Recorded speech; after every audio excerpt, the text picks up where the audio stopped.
All right, so as you can see, we are multiplying and dividing real numbers. For us, that's really just more multiplying and dividing with positives and negatives.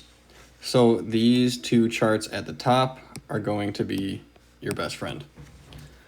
All right, so try and see if you can notice a pattern. So look at the two tables above and see if you can get these next two answers. All right, so go ahead and pause the video. We'll go from there. All right, so what you hopefully have noticed is a positive and a positive gets you a positive. A negative and a negative also gets you a positive. All right, so if both the numbers are positive or both the numbers are negative, we know our answer is going to be positive. The other two we see, if they have different signs, then it's going to be negative. So if you have one positive and one negative, doesn't matter which one it is, as long as one's positive, one's negative, anytime you multiply or divide them, you will get a negative answer. All right, so let's do a couple examples. If you have a calculator handy, that might be helpful. So first we have 35 divided by negative 5. All right, so one way to think of this is just, okay, what's 35 divided by 5? We get 7. But that's not what the question asked us.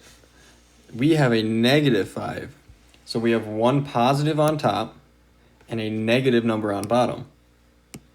That's where we can go back up top and see, okay, we have a positive and a negative, so we know our answer has to be negative. So for number 1, our answer is negative 7. All right, on number 2, we have a negative 11 times negative 4. So 2 negative numbers. That tells us our answer is going to be positive. So 11 times 4 is 44. So negative 11 times negative 4 is still going to be positive 44. All right, if you are stuck, feel free to pause the video. We are going to carry on to number 3. Number 3, you see we have a positive 6 and a negative 3. So one positive, one negative, we know our answer has to be negative. So 6 times 3 equals 18. But we had a negative 3, so positive 6 and negative 3 makes negative 18. So that's our answer for number 3. All right, these next two are going to be a little bit of a challenge, so please make sure you know what you are doing on numbers 1, 2, and 3. If you don't, feel free to pause it, but we are going to carry on. All right, on number 4, one thing I can do is I know that 9 is the same thing as 9 over 1. Now you might be wondering, why do you have to turn it into a fraction? That's because multiplying fractions is pretty easy. You just have to multiply the tops together and the bottoms together.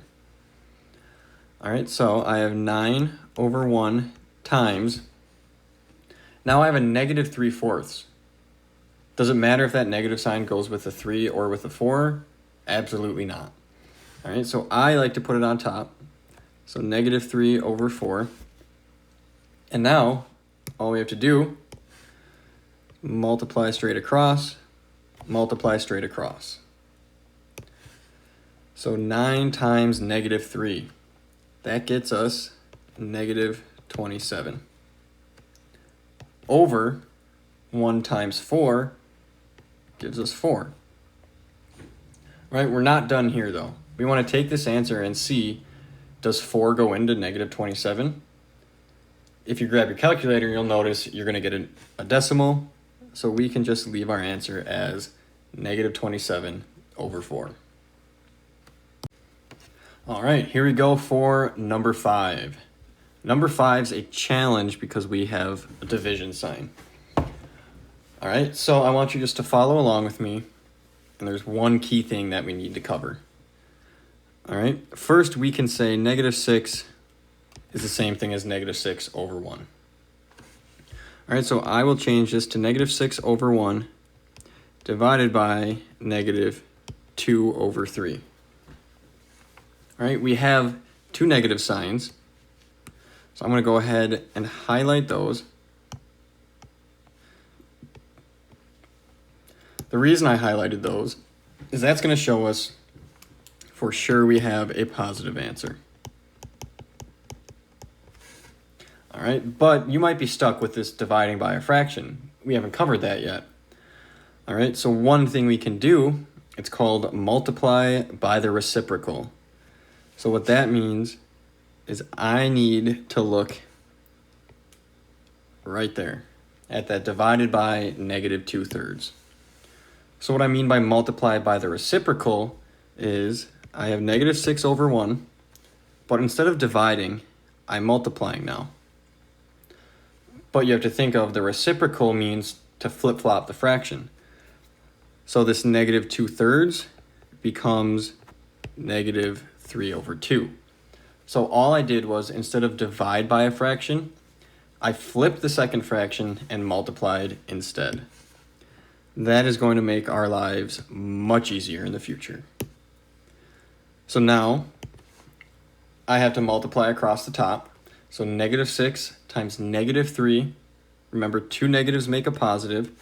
So positive 18 over 2, because 1 times 2 equals 2.